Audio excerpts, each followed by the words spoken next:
they've since sealed it up. It's like cinder blocks. They sealed it up. What? Yes. There's What? Swear to God.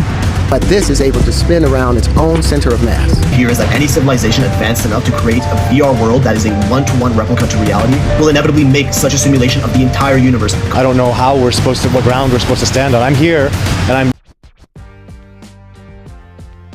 Welcome back, Wi-Fi Wizards. As you can see, we've got some juicy clips coming up, so stick around to the end. Do us a favour, will you smash the subscribe button, and possibly the like button, and tell somebody about it. Spread the word about the channel, please. Anyway, let's get straight into it. Let's get cracking.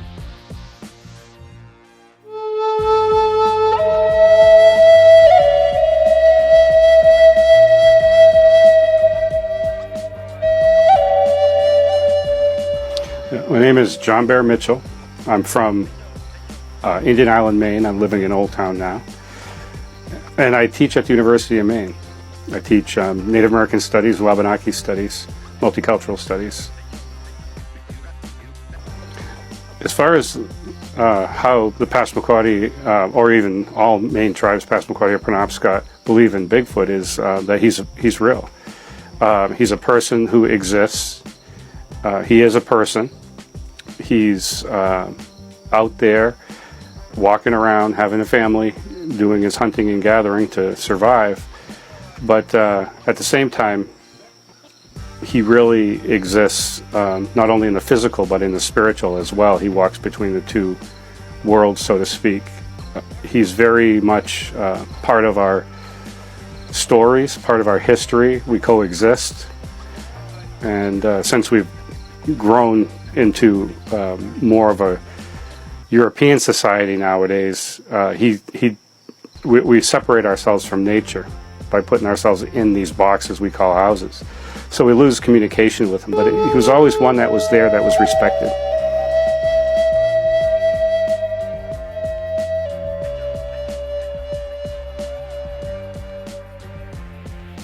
Well, the interaction was one of mutual respect, and that was that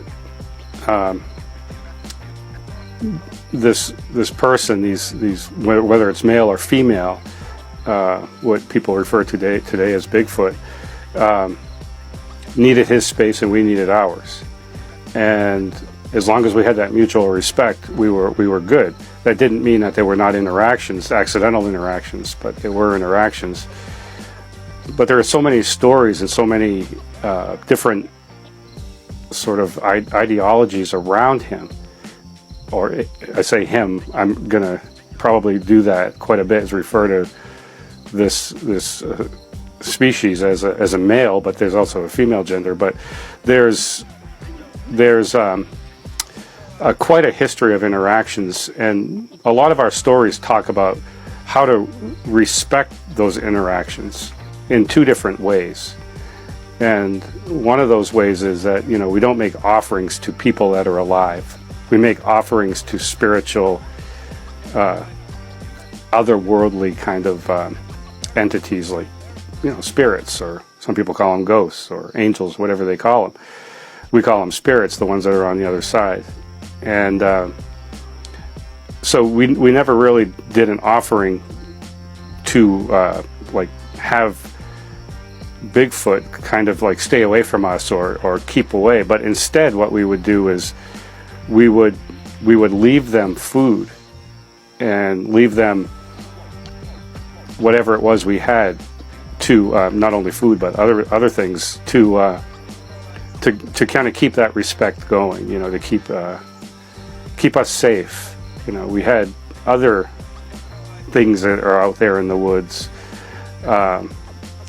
like Chino or Little People, the good ones, the bad ones, all these different things happening, but they're all almost spiritual, where Bigfoot in itself is very physical, very alive. And if we think about some of our ceremonies, like in the spring we have what we call the bear feast, is when we catch the first salmon that's running in the river. We take that to a known place where there are bear, and we leave it there for the bears to kind of gain an understanding and a respect that, we'll feed you your first meal when you come out of your den, but you're on your own for the rest of the time. Just, again, to develop a a physical and spiritual sense of space between it and us. So Bigfoot is really no different in that way. In our beliefs, we will give them something, but the understanding is that they leave us alone, because interactions do happen, and sometimes it's jarring. You know, it's not even back, you know, pre-contact with Europeans. It was some of the stories when they come upon Bigfoot, they're jarred by it. We're not supposed to be seeing them, and they're not supposed to be seeing us. But today we've kind of expanded so much that we've taken away their natural habitat as well. So they're going further and further, but further and further towards somebody else. You know, so the interactions tend to be a little bit more, and both get very scared. We get very scared, and I'm assuming they do too, because they have facial expressions. You could just listen to that voice all day, couldn't you? You have them mellow voices where it's just dead nice and relaxed and chill. But you have to listen to them in all seriousness. What they're saying, they know what they're talking about. I know, like over in Alaska, they have these elders and they respect them so well, and they look after each other, and they pass these stories down. And it's usually to talk about Sasquatch and hairy man in Alaska, sorry.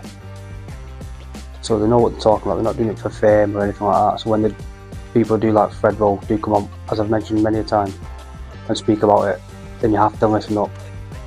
Then these people don't lie. They're not going to lie about stuff like this. This man talking of this Sasquatch in the Bigfoot encounter, it was filmed and it was edited by a guy named Bill Brock. If you want to check him out, I found him on TikTok, Bill Brock, or at Maine Off Grid, M-A-I-N-E, Maine, like Bangor, Maine, I'm guessing, Maine Off Grid, Bill Brock. Great content. Check him out, guys. But I want to show you linchpin now. Here I'm an Oscar-nominated actor that is known all around the world, face recognition, vocal recognition, all around the world. I've invented a new form of flight, tangential flight, the ability to fly around your own center of mass, something they've never been able to do. And you don't hear anything about it. It means right now, fixed-wing aircraft, you can go in 4 degrees of direction. They go up, down, you know, some can go forwards and backward, backwards and right to left. But this is able to spin around its own center of mass. Completely spin around its own center of mass, something people are able to do it by falling, but this is a sustained system. Because this is the geometry of hydrogen, any bond that hydrogen can make, linchpin can make, and what they're basically doing is building the periodic table in front of you, and they're all following this queen as a colony, and they'll do everything that she's doing. This is 4 of them that's going to come together to pick up a barrel. And what's powering them? Right now, we're going to use hydrogen fuel cells. But I have another system, that I was going to talk about in a second. But it's an unlimited source of power. But, so hydrogen fuel cells, or you can use lithium batteries. And how are they moving? Are those like propellers? Yeah, those are props. But okay. But that right there, what we have right there is a collective pitch. So instead of the props having to turn themselves around, instead of all the props having to turn themselves around to stop and turn in the opposite direction, like a helicopter, they just switch the direction. They just so it's a collective pitch, and it changes. And so now instead of going up, you're going down. But now 5 of them will come together and watch what the 5 does with. So this is the end of cranes. This is and how many is necessary, and they can, since this is the fractal, they can be as small as a nanoparticle, or they can be as large as the universe, because the entire universe comes down to this. He's such an interesting character to turn with. He's obviously an unbelievable actor, but I seen him once talking, and it must have been the time he was in Oxford, talking about He was doing all the numbers and stuff on the calculator. And then I thought, wow, he's a bit clever in. But I thought, has he just gone back to like school or something? Like, no, he's made his millions. But who would have known? Did you hear his story of Joe Rogan? If you hadn't checked it out, he's on twice. He invited him back. The first time, but again, he's the same. He rabbits on and on and on and on. Eddie Bravo, Alex Jones. So it gets excitable. Especially the second time when he came back and he had all his gadgets with him. And a lot of people said he was just, whatever, he's talking garbage, but about that integral flying little drone thing. And then I seen a video after he was on Joe Rogan, like after the test flight thing, like he was just flying up and down, zipping up and down, and he wasn't lying. And how he got his technology or this epiphany, whatever he had when he was in the dream state, so interesting. He's unbelievable. All these patterns, and he thought he was listening to his phone, they all start messing up when he's on the podcast and stuff. It's unbelievable. And I like the fact that he's called him after his kids. I think he's called him after his kids, these new shapes. Like patenting the name for a new shape, and it's just quality. So interesting. If you haven't seen it, go to Joe Rogan and watch him both times.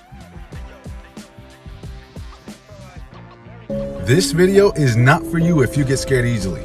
The Bible says that there's certain fallen angels that got chained up and imprisoned under the earth. Person claims to have gotten an audio recording of one of those angels under the earth. Check this out.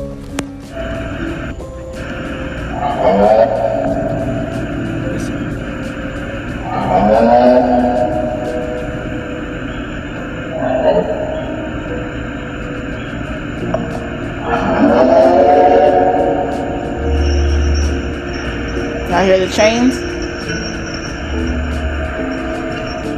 If you want to learn more about fallen angels, then subscribe and follow for more, and go watch the video I pinned in the comments.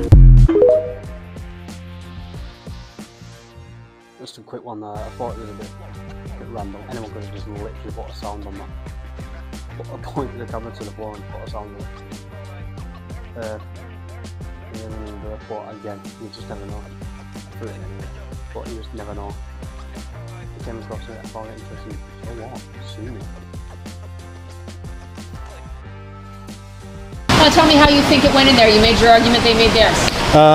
It was a hell of an uphill battle because they didn't care about the evidence. They cared about case studies and precedents. And when it comes to something as new as this, I don't know what ground we're supposed to stand on. I'm here and I'm pursuing this court case because the evidence is overwhelming. Like a prosecuting attorney in a murder case won't prosecute unless they have tremendous evidence. And this evidence that I have is far, far beyond a reasonable doubt, but that means nothing. All that matters is case studies and precedents, and trying to apply something like this to case studies and precedents is so difficult, especially when Fish and Wildlife's position is, where's their representative? He has nothing to say, no comment. And the judge wants paperwork and he wants comments. And when I go into Fish and Wildlife and I say, what's your comment? They say, none. Leave. We don't want to talk to you. And I say, look at all the evidence I have. Look what I can do. Look what I can show you. And they say nothing and they give no paperwork. Somebody says they saw a Sasquatch. They phone Fish and Wildlife. I'd like to do a report. And they say, no, you may not, because they don't exist. I love all this, the lamprey work he's doing. This tall standing fella. No, I think his heart's in the right place. I think he does believe in Sasquatch, and he probably does hear things on his ranch. But the money shot videos, they're a lot more like that's something off the Grinch than what Sasquatch is supposed to look like. But then again, I don't think there's supposed to be just one species of Sasquatch. I think there's supposed to be different types. Like you see people talk about how jet black they can be, and it's like it swallows the light, almost like it's just dark, and then you'll hear some ones where they're like a reddy, orangey colour. Also you have big bulky ones, and then you have like the long basketball type figure frame, so you never know. But I don't know, someone said they overlaid his face and it looks like Todd himself, and it never does the voices with the videos at the same time, like the pictures in the video or the voice in the video together. If I'm not wrong, it's actually, he's just, can't trust him. He looks a bit, with them money shot videos, it's more discrediting and crediting. He should have left it and just like took people on these expeditions, and he's obviously probably going to have Sasquatch on the size of his ranch, so he don't need to be faking anything. He just like literally tell people, look, camp out, hike, set up some audio equipment or whatever, and you'll hear them. You don't need to be doing all this extra Grinch garbage, you know what I mean? It could be. I mean, he's fighting from mid court and all that, bless him. Got a bit heart's in the right place, I'd say. Well, looky here. This is a medallion, also called a galvanic battery. It's a specific combination of 7 metals. And I'm pretty sure that's what they're wearing. You see, I got this to experiment, and I learned that it charges you even more when it is in salt water or when you perspire. So I was going to encase it into a sweatband. Then I remembered these guys. What if that's what they were doing? They had these on certain parts of their body, just like those armaments. These are armbands at different parts of their meridian body. You see, our body is made of this energetic pathway, and different crystals and metals affect it. And what if they were using this for health and not for teleportation like I thought? That's still possible. I'm gonna go work up a sweat, put this on, and see what happens.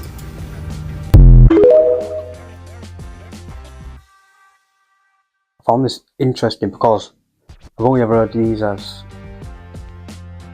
I think I've heard it as a magnet, you know, for like pain magnets, but then I heard it was like a watch, like an ancient watch, and look at this technology, but then you have her saying this. Makes sense.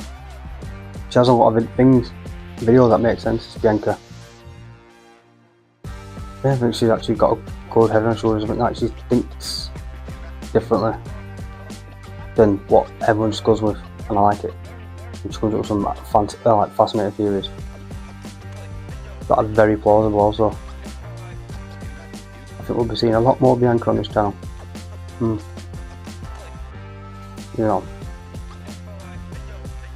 Unreal Engine 5.1 pretty much proves we're living in a simulation. I mean, just look at it. These graphics just keep getting better, and they're seriously starting to trick my brain. According to simulation theory, if we ever get to a point in which we can't tell video game graphics apart from reality, and we're clearly starting to get there, then that essentially 100% confirms we are currently living in a simulation. The idea here is that any civilization advanced enough to create a VR world that is a one-to-one replica to reality will inevitably make such a simulation of the entire universe, complete with sentient life that believes itself to be real, just like you and me. So if we end up making a simulation that is a one-to-one replica of reality, including planets, humans, physics, the entire universe, then that simulation that we make is also guaranteed to make its own simulation since it was simulated after us. Think simulation meets Inception, a simulation inside of a simulation. So then if that's the case, this pattern of creating simulations within simulations will repeat forever inside this inevitable simulation chain. So then after all this infinite simulation nonsense, we essentially have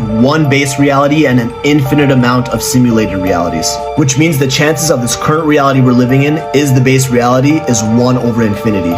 Which for those of you who don't understand math, 1 over infinity is 0%. So there is a 0% chance that we're living in the base reality, which is the only real reality, and a 100% chance that we're living in a simulated one. Yo, did that make sense? Because I don't even know this rabbit hole we just went down. Unplug from the Matrix, bro.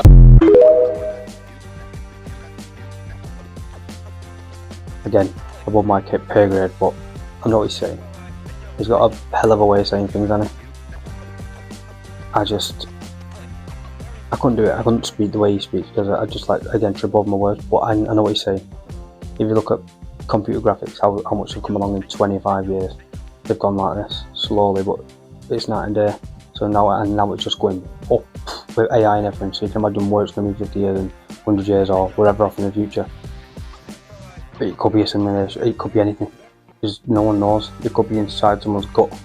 The whole world could be a microorganism in someone's gut. No one knows. It's just mind-bending. Let's move on. That is a Sasquatch.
I was literally talking about this the other day when I was camping with my friend. He don't believe in Bigfoot and I do. And I was telling him about the horses with the braids.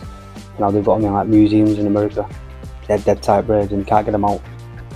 And I seen a comment about a video with horses in, like a Bigfoot one, and someone said they'd scatter. And someone corrected him on the comments because I was thinking someone's surely heard this. And there was someone that had heard it that saying about like they don't like humans riding horses, like why are you riding now, like family or friends or whatever, or off the land. So obviously they care for horses and they braid to her. They're all, some of them are paranormal where they come in and you can't hear them for the size of them and the weight of them, and then other stories you can hear them through the floor, you can feel it reverberating through your chest. So, and then you see orbs in the area, a lot of orbs in the area where they are, they can disappear just like that. The ones where they have the predator style going through past the trees. It's such a mystery, and I think it's like the aliens now. Like no one's bothered. After all the years everyone's wanted to know the mystery of UFOs, and because everyone knows now, it's like, anticlimax. It wasn't that bothered, you know what I mean? We're okay with it. I think that's what it'll be like with Bigfoot. Except, I think you'll get people going to the woods to film them, get video, and it won't end well for humans, or Sasquatch, Bigfoot. So it's probably better off the way it is. Although you'd love to just see him and talk about a friendly one, only passing the road, but it's better off the way it is, I think. When a 79-year-old Harvard lawyer says that there is a UFO base underneath this island right here, I didn't buy it at first. But then I did some more research on the island of Guadalupe, and it's suspicious as shit. The island off the coast of Baja California used to be a hotspot for cage diving with great white sharks. But in 2023, the Mexico government shut it down completely, citing conservation as the reason. Before it was closed, there were reports of strange lights and strange sounds coming from this island from guests that visited to go diving with the great white sharks. Because this island is so far away from light pollution and only about 150 people live here, you can see the sky really clear. And people reported that they would see strange lights moving in strange directions or moving way too fast. But that's not it. They would also see strange lights under the water, and they said sometimes they would follow the boats or move in directions that you wouldn't see a fish do. On top of all of that, visitors report that their electronics did not work properly on Island Guadalupe. Making it even more suspicious as shit, there is a magnetic anomaly on the seafloor beneath this island. It's actually labeled Anomaly 5A. You can look it up.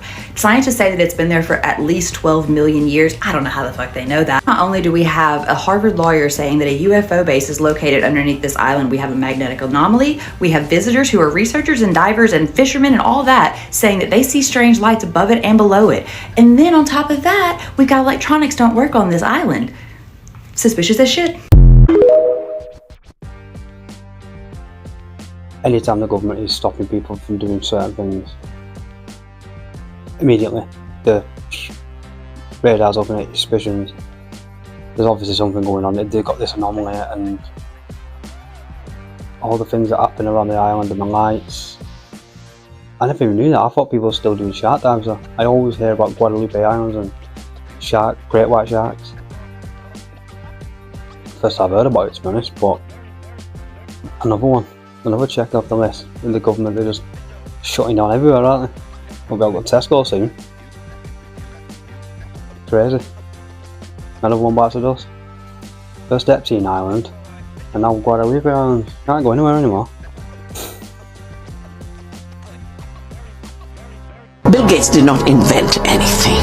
The basic program was made by some mathematics professors in a college. The office operating system was by a software engineer, and he bought it for $50,000. He's built the empire by creating patents on software. And the first WTO meeting in Singapore gave him tax concessions, which is why all the IT industry moved to India. The fact that Silicon Valley became India's Silicon Valley is because they could save $40 billion annually by paying lower wages for the same work. It was an outsourcing of software, all for Bill Gates. And then he started to put some of his money into philanthropy. And everyone thinks, wow, he's such a generous man. He gives so much. But I've done an analysis in the book. Every place he gives to is his former future markets.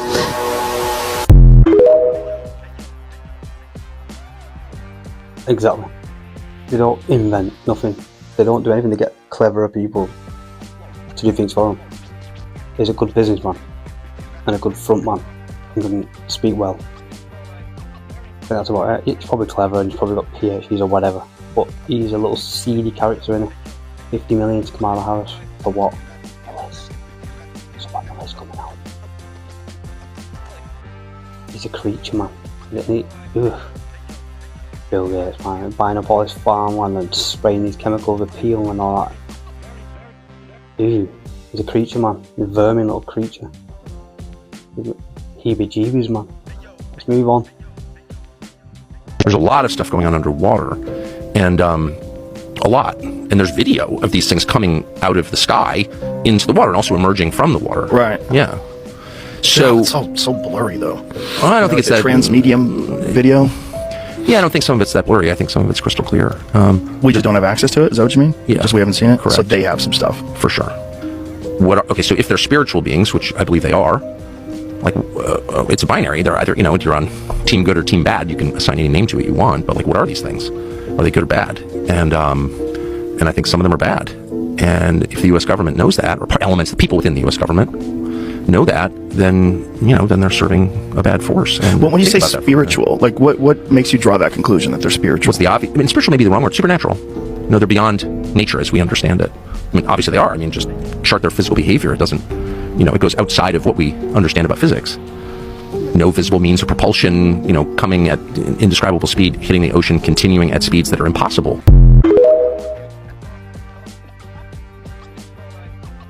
Tucker's got a point.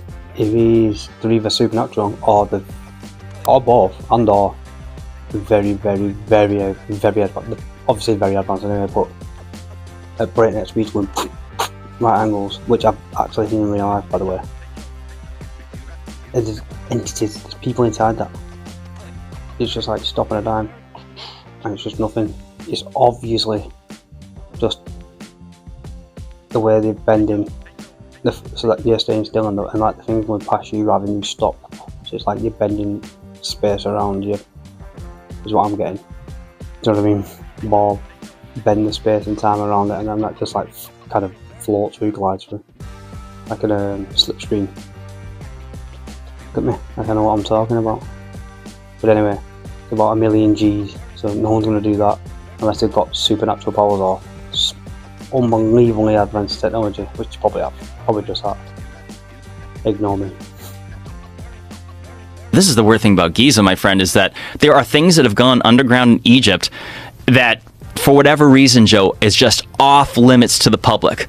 There's something called the Osiris Shaft, which is located directly under the causeway between the Sphinx and the Second Pyramid. And it goes about 100 feet underground. It's carved out of the limestone bedrock. It's the creepiest place I've ever been in my life. It's disturbing. Why is it disturbing? I don't know, Joe. Well, there's human bones in there. I stepped on it. I didn't even know. What? Yeah. That's the shaft right there? Yes, that's the entrance into it, and then you go straight down from there. God, look at the line of people. Yeah, you got to pay $2,000 to get in there. They're floating around. It's everywhere. Potato chip bags. Really? So that's the first shaft. So it's 3 different shafts. And you go down, and here's where it gets, this is the crazy part. When you get to the 3rd level, which is completely dark and freaky, there was a side tunnel. Zahi Hawass himself, there was a documentary, it was either 96 or 99, he went down there, and he's standing in front of this tunnel that went sideways, and he says, it's yet to be explored, and I don't know what's down there. And I'm thinking, the hell you don't know what's down there? Like you never walked down there? But Joe, they've since sealed it up. It's like cinder blocks. They sealed it up. What? Yes. There's what? Swear to God. Why would they seal it up? That's a really, hey Joe, I really want to know that the answer to that question. Another one, Can't go in here, off limits. frustrating. Don't know what else I can say. It's just in your face. Like, it's so obvious now, blatantly obvious. They're stopping you from finding out things. There's no two ways about it. They're in cahoots with the Smithsonian. What else do you need to know? Like, what else do you need to know? The people who hold all these museums, these history things, these artifacts, and the people that tell you about them are all in cahoots with each other. And no one's allowed to see anything. Why? And who put you in charge? Do you know what I mean? Ridiculous. I'm moving on. Move on. Illegitimate, not allowed. One of the causations is that the British royal family has been flat-lie royal since 1840. Explain that. Flat-lie royal means illegitimate, not allowed on the throne. So, from the Battle of Waterloo, the British royal family lost all their money and they've been funded by the Rothschilds in exchange for breeding rights. So the Rothschilds had the breeding rights to the British royal family from 1819 to 2019. So what was the purpose of the Rothschilds needing this? The British royal family were virtually bankrupt from 1815. So the Rothschilds funded the British royal family in exchange for the Rothschilds breeding the royals. So the whole British royal family are Rothschild Batards. And Batard is the royal name for bastard. So what I did in my legal documents is I exposed King George V of England as being sired by Tsar Alexander III of Russia, and I exposed Queen Elizabeth II as sired by artificial insemination by Winston Churchill, who was actually the illegitimate son of King Edward VII. Hang on. I know, it gets too much, so I'll show you a chart. Okay, so you've got it all laid out for us to see? Absolutely. What? Who? I don't get what went on there. What, 12 disciples names, 16 royals and a Rothschild. What? Who sired him? Who fathered him, man? A stable. What went on? Who sired him and reared him? What? It just gets weirder and weirder. The Rothschild pimps. I don't know what's going on. Wrap my head with that, but I believe it. I believe it, but it's a weird one. I've never heard that before. I've heard they're all lizards. Not this weird stuff. Lizards are draw the line here. Let's move on. The wealth of the rich comes from the labor of the poor. The harder the poor work, the richer the rich become. A donkey was tirelessly grinding grain when its owner, in a drunken state, approached and said, "You are amazing. Without you, we would all have to eat unground grain. Work hard, and by the end of the year, I'll reward you." The donkey smiled sincerely, and its pace quickened even more. That evening, the owner's family enjoyed freshly ground grain, and he told his children, "When you grow up, never be like that foolish donkey who spends its whole life grinding grain without understanding the true nature of the world." After a long day, the donkey, now eating corn, said to its foal, "When you grow up, I will pass the millstone down to you. It's an honorable profession." The harshest truth in this world is that 99% of people work hard, but with limited understanding, all to support the 1% who are smart enough to see through the reality. The greatest purpose of the 99% is to serve as material to keep society functioning, helping the 1% live better lives and gain various freedoms. To further solidify their positions, the 1% continuously set up rules to restrain and control the 99%. If hard work made you rich, why are farmers always poor? If hard work could make you wealthy, why do laborers wake up early and work late into the night for a modest monthly wage? This shows that hard work alone doesn't make you wealthy. Only by changing your awareness and thinking can you truly become rich. Start by changing your perception of money. If you're struggling financially, finding it difficult to manage your money, constantly watching your hard-earned cash slip away, or working tirelessly with nothing to show for it, it's not because you're not smart enough, but because you don't fully understand the nature of money. I highly recommend staying up late to read The Psychology of Money by Morgan Housel. This book explores the intricate relationship between people and money, focusing on the psychological factors that shape our financial decisions. Through 20 concise chapters, the author blends historical anecdotes with practical advice, highlighting that financial success depends not only on knowledge, but also on our behavior and attitudes toward money. This book offers valuable insights into how we think about money, risk, and success. It's not just about investing. The Psychology of Money is a guide to improving your relationship with money. If you're ready to transform your financial outlook, invest in this book by placing an order through the orange cart below.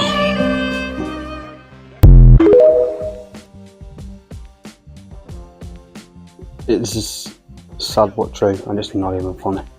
It's just a joke, man. Everyone's here to enjoy this special thing called life. Just think about the amount of people who've had a bad life, a rough life, skint, broke, nothing, just sad, lonely, and all they have to do is just be given things free, what was intended. Not only that, it comes all the way down to like food and stuff. Like, we could have all been eating healthy, aging well, living longer, exploring the world, no division. Everyone just getting on with each other, no matter what the colour of the skin was or what religion you're into. Maybe even religion, scrap at some point down the line. Sense of community, feeding each other. And this is like a utopia. Like, oh, it never happened, do you know what I mean? And it's literally because of a handful of people at the top. I think the majority of the people worldwide would rather have that. Us, peasants, who mean nothing. We have to grind every day through life, while these just sit every day, and there's no amount of money to where they can get and stop being the way they are. It's just never enough. Suffer. That's our currency. Suffer. Power.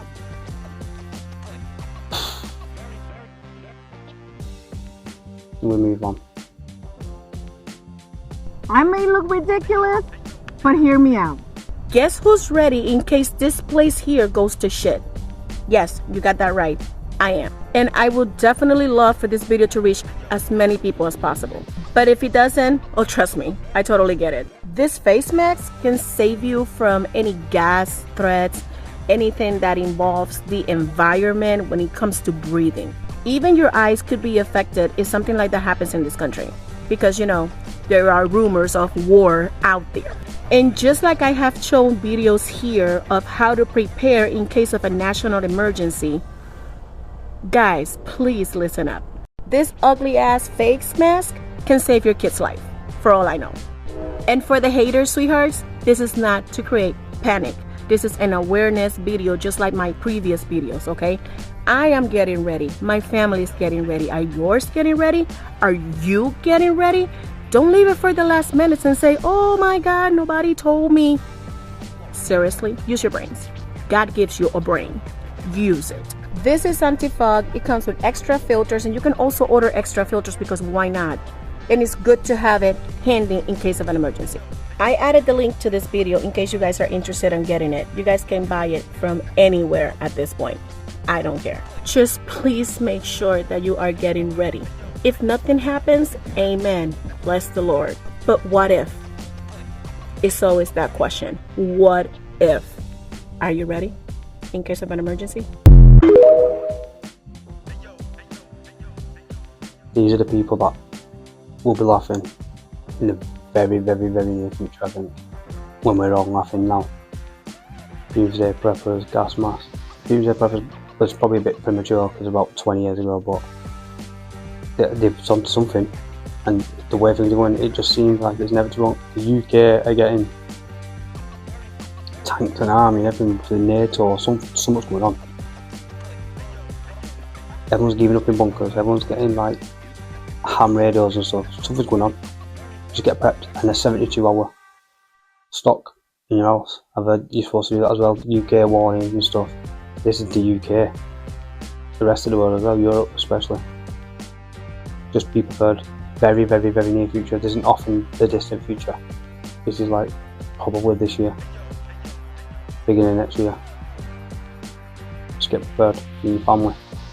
Ham radio, wind up charger or wind up light and stuff like that. It's worth it. Like one of them little masks, just for the air, just sit in your house with food and have a cleaner. Nothing. It's a takeaway. Price of a takeaway. Come down to the last few clips now, which are both on the same subjects. If you don't know, if you didn't watch the last episode, then you won't know. But here we are. This is to do with flat Earth. This is the part of the show where we have differences of opinion, and we just watch. We just get on with it. We don't like get offended by words and images and stuff. You know what I mean? It's just pathetic. Just watch, whether you like it or not. Some people don't like Bigfoot, but they watch. They didn't believe the Titanic were real. Some people, like, it was real. But at an insurance job, you watch. Do you know what I mean? It's just like you watched Planet of the Apes. You watch. Stop getting so offended and watch, or not. It's up to you. Your choice. Your opinion. But roll clip. Here's a simulation of if you're flying around the world, this is what you would experience on a ball. The stars in the distance would be rising because you're diving over the ball, right? But this is what happens in reality. This is a shot from Germany to Brazil, going all the way over the ball, and the stars aren't rising. They're not rising at all in either direction, right? They're not rising at all. This is what Google Earth says should happen. Just what I showed you. And that makes sense if we live on a ball. But reality versus Google Earth, which added curvature, I think, in 2001 to Google Earth. Reality versus lies from Google. I don't know what to say. There's going to be some clever person with a clever explanation out there somewhere. Let me know what you think. If anyone's actually watching, just let me know what you think about flat Earth. It doesn't offend me. Call me crackers, I don't care. No, take no offence.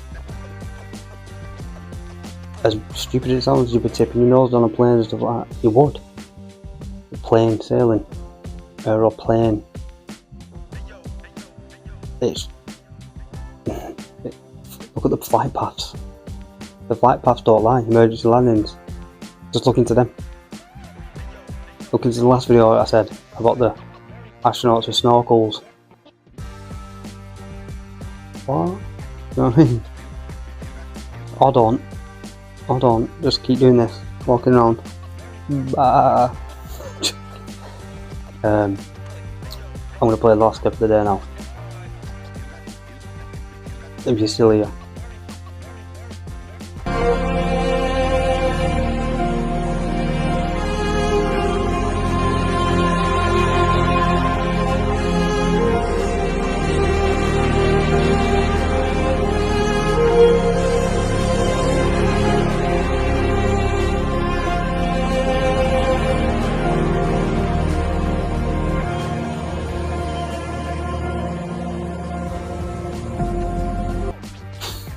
Here's my thing. I've seen something and I tried to explain it because I told you I'm not clever and I can't words. It's like electricity into water and it creates like what looks like a star. In the lab what they do, it looks exactly like a star. I think I'm getting that right, like electric, don't quote me. And it looks like stars. Water above, it just literally looks like stars. Stars look like the ones we draw on pictures, you know what I mean? Texas, sure is bad, it's none of that. It's this. Am I missing something? I know it's hard to comprehend, but so was the aliens in the ocean 9 days ago.